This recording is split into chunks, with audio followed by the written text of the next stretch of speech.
So I guess this is how my episode starts, at one of the loudest places on the server, running around like a headless chicken, collecting all of these drops. Alright, 5 minutes later, I've got exactly what I needed. And that is indeed the azalea and flowering azalea, which brings me back to Corralis's beautiful, gorgeous base. The spot I am looking for, yeah, it's just hidden among these bushes. So if you cast your mind a few episodes back, maybe 3 or 4 or 5, I don't know, I'm having so much fun this season recording and making episodes. Coralis showed me this incredible farm of his for getting leaves, and I need lots of azalea leaves. And this thing is stocked up with bone meal. So as I understood it, I need to come in here and place these down like so. Ah, look at this. There's already rooted dirt here. I did wonder if Coralis had used them for this type of tree. So all of these have been placed. Now we need to activate the farm. I'm going to assume it's this lever here. It feels rather ominous. Oh yeah, look at that. It's doing its thing. Okay, that is a beautiful sight. Now we need to get to the minecart up the top. And I guess flick this lever here. No? Alright, give it. Yep, there we go. Give it. Oh, goodness me. I'm going to go through some leaf blocks too. Aha, look at this. The shears. The shears are not good enough. Do not worry. I have brought my hoe with me as well. I think you need a haste 2 beacon to make those shears instant mine like with the hoe. This is a really cool farm. I'm on lap number 4 now. And when you mine it from this side, it feels like you get more of it than over here because you're a little closer to where the trees are. But I'm still just pulling down tons and tons of these blocks each time I go around.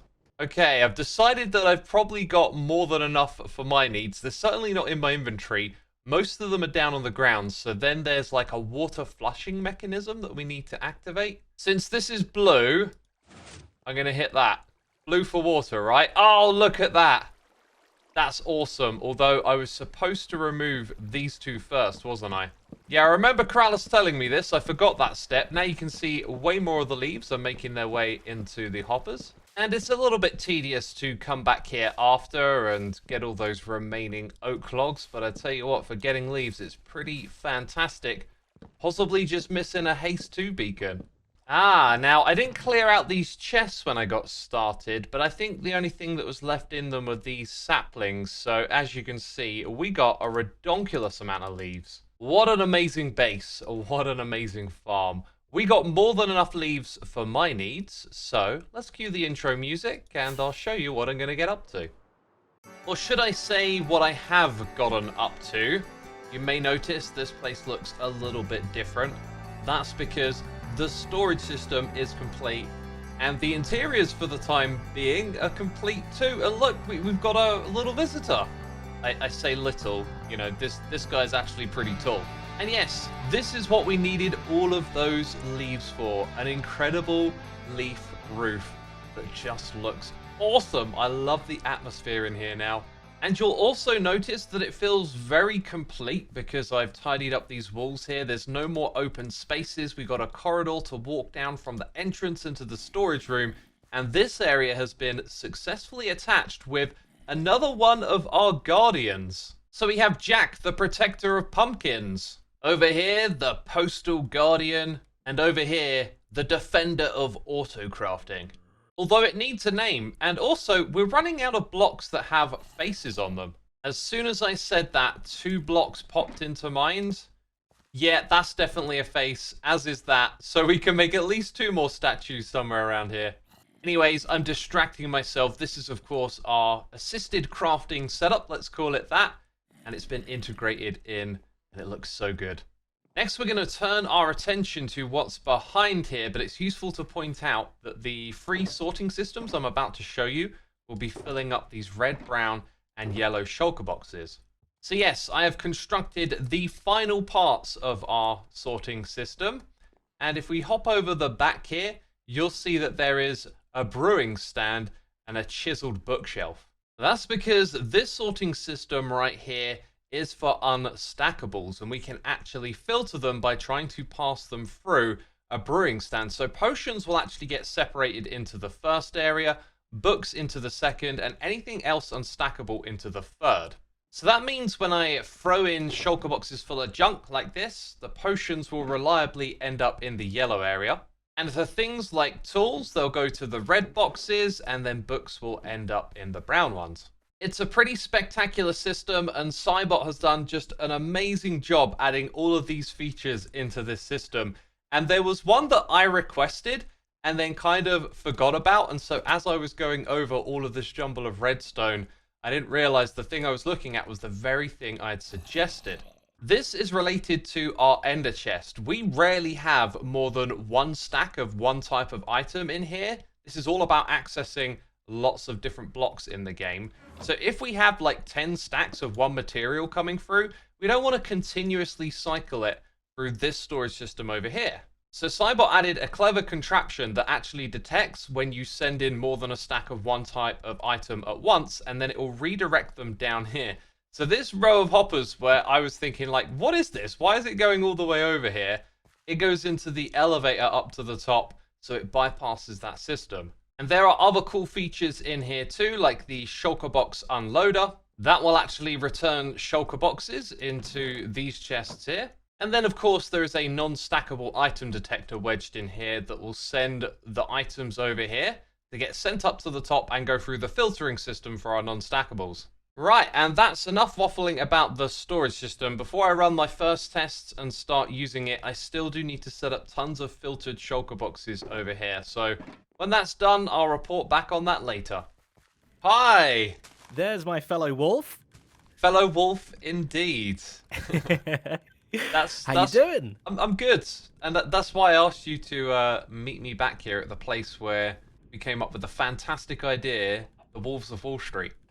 Yeah. I also got an egg. Oh, egg hype, egg hype. I thought you were excited about. That's what's worth getting hyped about. Oh my goodness! I've never wanted to wear something on my head more in my life.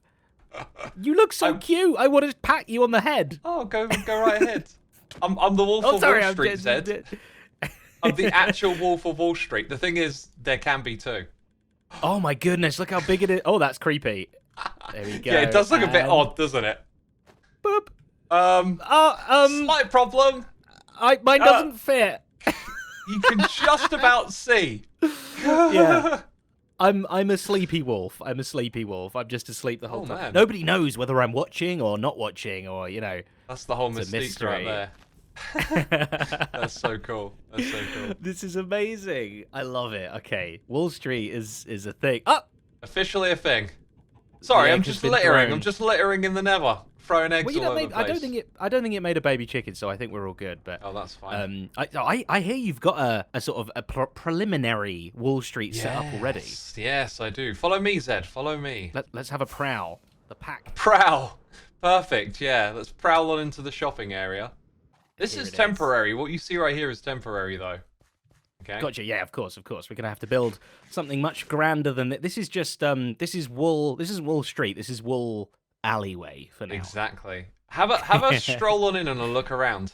Okay. Oh, I see fellow wolves. Yeah. I feel like I want to start howling.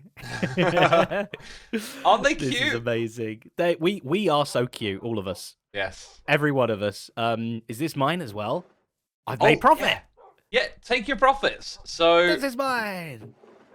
Like no one's reached out to me yet, but my thing was like, if I just put everything here for sale, as long as I don't collect the diamonds, right? Then you're not selling it. That's true. Exactly. There you go. Has my pink sold anything as well? It has double diamond blocks. That is very, very cool. We're going to be rich in no time at all. Indeed. I got a vision for this place though, Zed. If you have a look, I've cleared out some space. I've put down some scaffolding. If you cast your mind back to season 6, do you remember we had a Wall Street on that one? With I'm casting my mind back. Oh, he's literally casting. I do remember. Yeah. Just tilt your head back and you go into the past a little bit. Exactly. All the wibbly lines appeared on the screen for a second there. I remember. Yeah, I'm picturing a place like that, like an actual Wall Street, some beautiful architecture and whatnot, and like a really big, impressive street. And then all the wall shops inside, and maybe some mini games and some other bits and bobs attached to it. That sounds fantastic. As long as there are some sheep involved, which is gonna be in Wall Street, then I'm all in. Absolutely. Yeah, so we got to wrangle a couple more people into this, right? Yeah, I think there's a good like 5 or 6 people that are part of the collective that we need to go and chuck a wolf helmet on their heads. Exactly. Oh yeah, yeah. Like I just thought you and me can have one, but yeah, anyone who's part of a collective should have one. Awesome. We're all the wolves. Yeah, we're not, there's no lone wolf here. We're a nice pack. We're a family, and we make lots of money selling sheep's clothing or whatever. I love it. It's awesome. Oh boy, taking a trip down memory lane here. Season 6 shall be our inspiration for Wall Street. And I completely forgot that we actually put a Wall Street over here. So, like, the pun, it was already there in Season 6. And while we're here, let's just take a moment to look around. Because now that we have the Bobby mod, like, you can load up so much more of the world at once. And it just reminds me of how incredible this season of Hermitcraft was. But let's get back to our current season, as we now have a new objective. That is to obtain the beautiful quartz block that will no doubt be used excessively on Wall Street. And the way to get quartz through automation is through bartering with piglins. And so I asked myself a question the other day. What is the quickest, laziest gold farm that I could make? And I actually designed one that's going to work in like 20 minutes. And here's what I need to make it. These materials, and then everything else I can probably just grab out of my ender chest. But there is one exception. One thing that I have not farmed this season that is essential to make this work. Every time I do this, I always have that unnervy feeling of, am I doing this right? I don't want to make a mistake. But this obsidian and this iron golem tells me that this is going to be okay. Yeah, we're going to summon a wither down here, and it's going to be trapped underneath the bedrock of the end portal. That guy shouldn't move. Now, did you spot what else was in my inventory? Snow blocks and pumpkins. Let's go ahead and create one of these. Oh, that didn't work. I forgot to carve the pumpkins first, and the wither is actually killing itself currently. Okay, let's try that again. Go that way. Go that way, buddy. I haven't thought this through enough, have I? Put you a little bit closer, maybe? No? This idea is terrible. There's something to this. It just needed a lot more thought put into it, because now we're getting some wither roses. We're also getting like lots of snowballs back as well. This, my friends, is the secret sauce. We need to drop them in. So I can drop another one. The water's going to send them towards the wither. And before it dies, let's see that in action. Well, I missed my opportunity. Also, you died because of the water. So did that give us any more wither roses? I think the answer is no, because they were dying in water. Luckily, I have enough skulls to summon in another one here. And automation may be our friends. Let's go attach a dispenser up here and then right click, right click. Aha! That's the trick. Can I actually just hold down right click now? I think I can. Let's get rid of the shield. Hold down right click until we run out of those carved pumpkins. Wow, it's a little chaotic down here. When they die, they drop their snowballs, and we can now auto-craft those back into snow blocks, which we could give to the player up there. There's definitely like some sort of farm right in front of us here. The main issue is this step of the process where you have to come in and share all of these and then break them. It's a shame that a dispenser can't automatically share it. That might get us like one step closer to some full automation. Well, anyway, this has been a really fun experiment. I'm definitely going to give more thought to this. But for now, I'm just going to get as many of these as I can before the wither dies. So that basically ended up being an unexpected snow farm as well, because we got over 9 stacks of snow from that.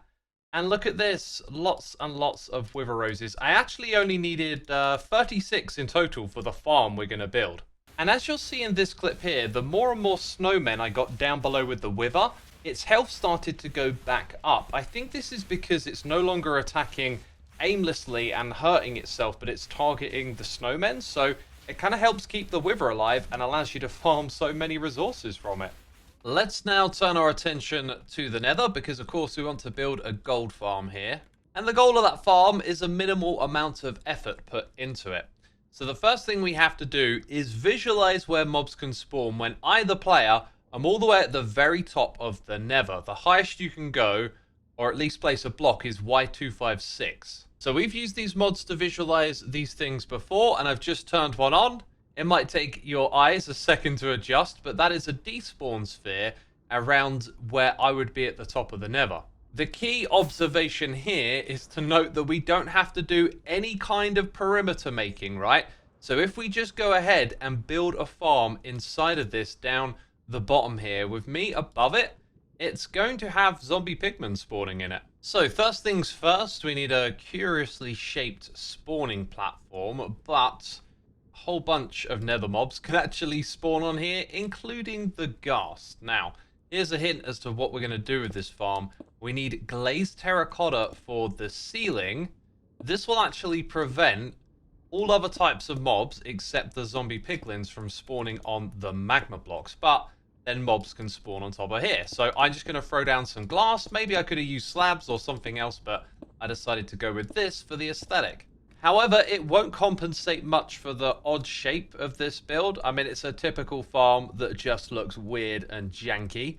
But as I start to put in the collection system here, it might start to make sense. Because now you'll see where the zombie pigmen will end up. Above these hoppers, we're going to use mud blocks, because items that land on them can be picked up by those hoppers. And on top of those is where the wither roses go. And now with everything else in place, you've probably sussed it out already, but yes, it's a flying machine that's in here. It's just so simple to set up and have go back and forth. And because of how it's parked, that's why we have these peculiar gaps here and here. And that's repeated on both sides. So let's see this thing in action. We need to activate this lever here on the side. It's currently powered, so that stops the note block from updating, because the trick here is that when it hits the other side, it activates an observer. So we can see that right now, and then with a little delay, it'll send a signal here to this note block, which activates that observer and sends it back across. So now the same thing is going to be happening on the outside, and it goes back across again. If I then turn this lever off, on, like so, that note block is already powered. So when the flying machine comes back this time, it will simply park itself because the redstone signal here doesn't actually change the note block. Now the next thing for me to do is to pick what's roughly the center of this area and now get myself all the way to the very top of the nether. And this is where the real fun begins. Because I, my friends, forgot to turn on the farm before heading up here. But talk about a proof of concept. That's a lot of pigmen. Oh, and I'm also far enough away that their AI doesn't cause them to wander. Because one thing they can do is like nudge each other into these edges anyway. So I've flown down, turned on the farm, flown back to the top. Now the flying machines will be in action, and yes, straight away you can see a bit of a flaw with this farm.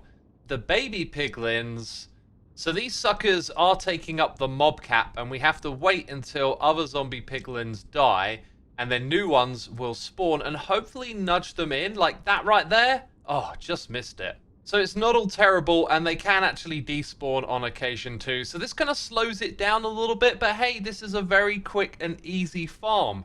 It took me like 20 minutes to design it and about 40 minutes to build it here on Hermitcraft. So you know what's next? It's time for an AFK session.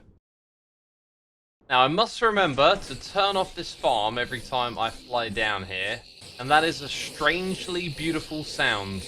The squelching squeals, the piglins dying. And let's have a look at what we got here after 2 hours. That is pretty good for a low effort farm. And there are a lot of hermits online, so I don't know if this thing would be faster if it was only me on the server. But anyway, there's a lot of space below this farm because we, of course, want to trade with piglins. So we need to turn this stuff into gold ingots. And last season, we had to do a whole bunch of stuff with like an auto-clicking script so that I could convert lots of this. But of course, now we got the crafter. So this is going to make my life so much easier.